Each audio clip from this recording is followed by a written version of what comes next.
Hey dudes and dudettes, welcome back to another video. I'm so excited guys because today I'm catching up on another card making trend because again, I'm a little bit slow, but I'm going to be showing some card making hacks and tips for creating slimline cards.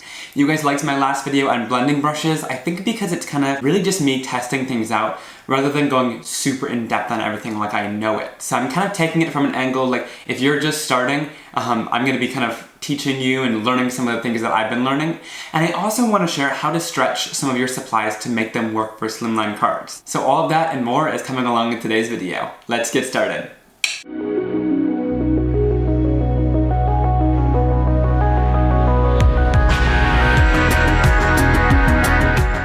Alright, so slimline cards have been kind of confusing to me because I love them, I love the size of them, it's a cool new size to try out.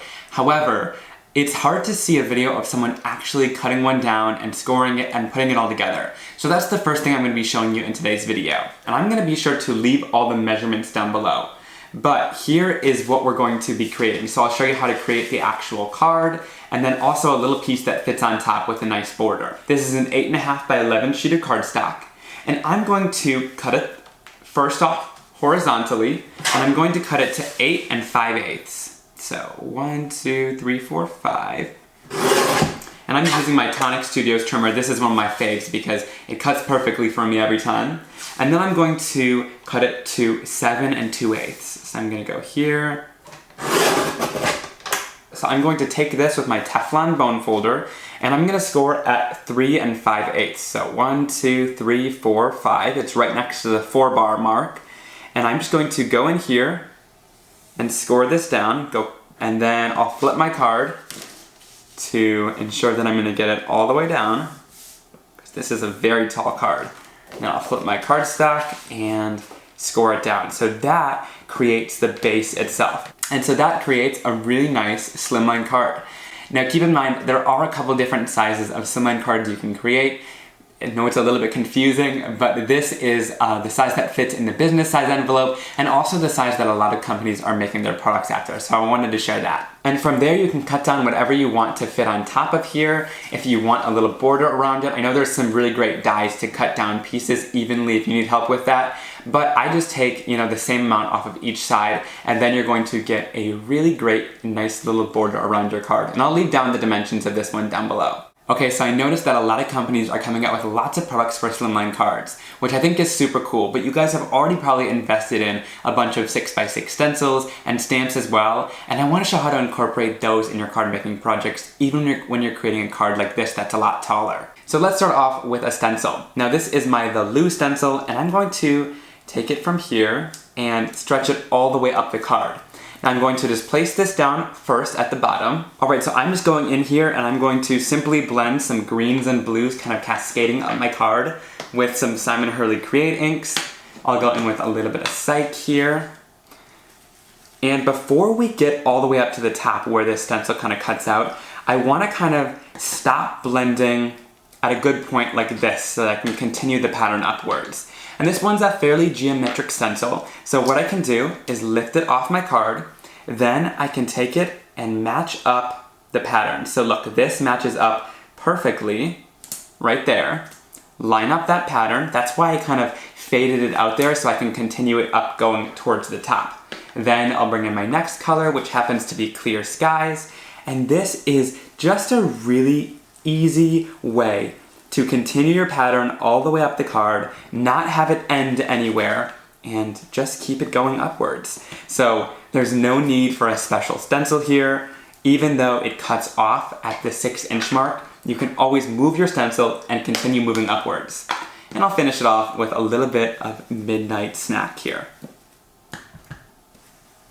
And when you lift that off, you get that really great background blended all the way up your card using a stencil that usually wouldn't work for slimline cards. And of course, that'll work with a lot of geometric stencils. I just pulled out a few here that'll work, like my Sweater Weather, Bubble Wrap, and the Lou stencils, But you can also just keep continuing the pattern as you go up, even if your stencil isn't a completely geometric pattern, and I don't think many people will notice. Here I'm going to use my Brilliant Baubles stamp set, and I'm going to stamp some ornaments on this patterned background and have the strings kind of hanging down pretty long with a sentiment here. Now the good news here is that this can still fit in my Misty stamping tool, so once I have everything lined up, I'm going to give some good pressure on my stamps, and then I'm going to stamp these guys down in some jet black archival ink.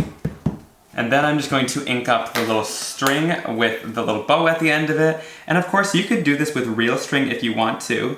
I'm just going to stamp it down with this stamp, and I'm going to finish that line off with just a little pen at the top. I love going in and stamping detailed images on top of backgrounds like this, and to make it stand out even more, I go in with like a super light gray pen. This is a water-based Zig pen, but you can also go in with Copics, and just go in and add a little bit of detail and shading around some of the lines with this marker. I just kind of flick it in there. It makes a very, very subtle difference, but it just makes it stand out and pop on top of the background. I just love how this card turned out and think it's super cool how we took that stencil and continued it above the card. And I also love how these little ornaments really take advantage of that height and space with the strings and kind of the length of the ornament as well. Now let's talk about using background stamps on Slimline cards. And unfortunately this one's a little bit more difficult to do since you're not just ink blending, right? So stamps usually kind of cut off at the edge here, and that's a problem when you're trying to create a really tall card and you are stamping it down, right? Because you don't want the edge of your stamp in there. So one really great part about our stamps that Simon Hurley create is that some of them actually peel apart. So look, this is one from the Christmas release called Swirly Ferns. You actually have all these different pieces that peel out, and you can stamp these along the edge similar to how they were on this background, but there you have the opportunity to space them out however far you want and really place them where you want to on your card. So of course, that's a really great way to stamp a background all the way around your card. But another really great one is something like this tree farm background stamp.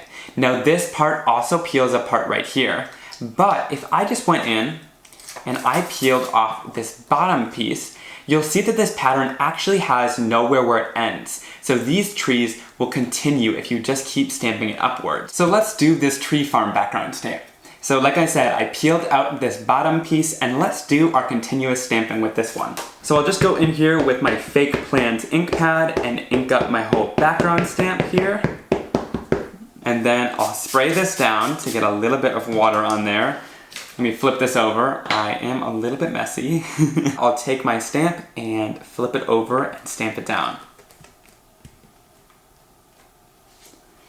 To continue this background, I'll just take my fake plant ink again and start inking up my background. And then I want to just align these trees so that they're going to kind of stamp and continue that pattern.